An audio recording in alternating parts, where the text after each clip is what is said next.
Biblioqrafiya əsəri mütəxəssisinin bir gün necə keçir və eyni zamanda nə qədər qazanıram, onu sizinlə bölüşəcəm.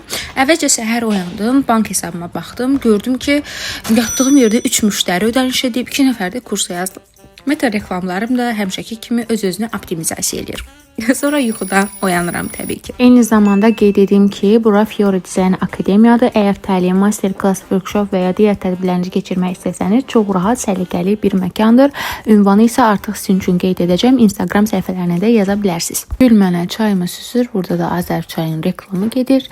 Çaysız işə başlamaq olmaz. Çünki Meta Ads mənim enerjimlə yox, çayla işləyir. Mən çaysız günümə başlaya bilmirəm. Daha sonra auditimi göstərib, keçirəm reklamlarımın başına. Reklam kampaniyalarımı yoxlayıram. Bir reklam uçur, biri CPM-i göylərə qaldırıb, biri də heç nə olmamış kimi learning mərhələsində oturub qalıb. Reklamlarım üçün bənzər hədəf kitlələr yaradıram ki, artıq mən targeting qoyduğum zaman rahat olsun, müştərilərimi cavablayıram. Əlavə suallar varsa, hər birini yorumlara qeyd edə bilərsiniz. Siz də sizin də suallarınızı cavablandırmağa hər zaman hazıram və eyni zamanda yeni tələbələr və digər məsələlərimi həll edirəm ki, işlərimi daha rahat şəkildə yoluna qoya bilim. Bu arada insanlar elə düşünür ki, mən gün ərzində sadəcə 2 dənə video çəkirəm, minlərlə manat qazanıram və yaxud da 2 dənə sadəcə reklam yerləşdirirəm, minlərlə manat qazanıram. Əslində bu belə deyil.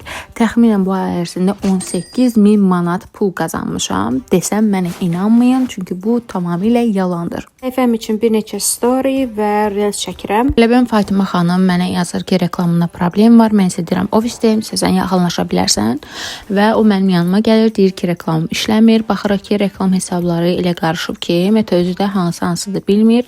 Otururuq, hamısından baxırıq, yenidən bağlamağa çalışırıq, problemləri tapıb həll edirik, hər şeyi qaydasına salırıq və Fatimə xanımla sağollaşırıq. Daha sonra isə mən montaj, mesajlara cavab, müştəri zəngləri, yeni kontent planlar və s. bunları planlayıram, həll edirəm. Əslində bu işdə qazanc var, amma qazandığının böyük bir hissəsi yenidən kameraya, avadanlığa, reklama və proqramlara, eyni zamanda təhsilə və biznesinə yatırılır. Sosial mediada gördüyünüz 30 saniyəlik videonun arxasında saatlarla planlama, çəkiliş, montaj, analiz və yorğunluq dayanır. Amma bütün bunlara baxmayaraq bu işi çox sevirəm. Çünki hər gün yeni bir şey öyrənirəm, yeni insanlarla tanış oluram və hər gün dünəndən daha yaxşı olmağa çalışıram. Və əgər bu videoya bu qədər baxdınızsa, məni izlədinsə, kanala abunə olmağı, məni izləməyi unutma. Bəlkə növbəti videoda yuxudakı 18.000 manat daha gerçək olar. Bugünlük məndən bu qədər. Artıq mən əşyalarımı yığıb evə yollanmağa hazırlaşıram. Gələn videolarımda görüşmək ümidi ilə. Sonda qeyd etmək istəyirəm ki, gözünüz çıxsın. Bye bye.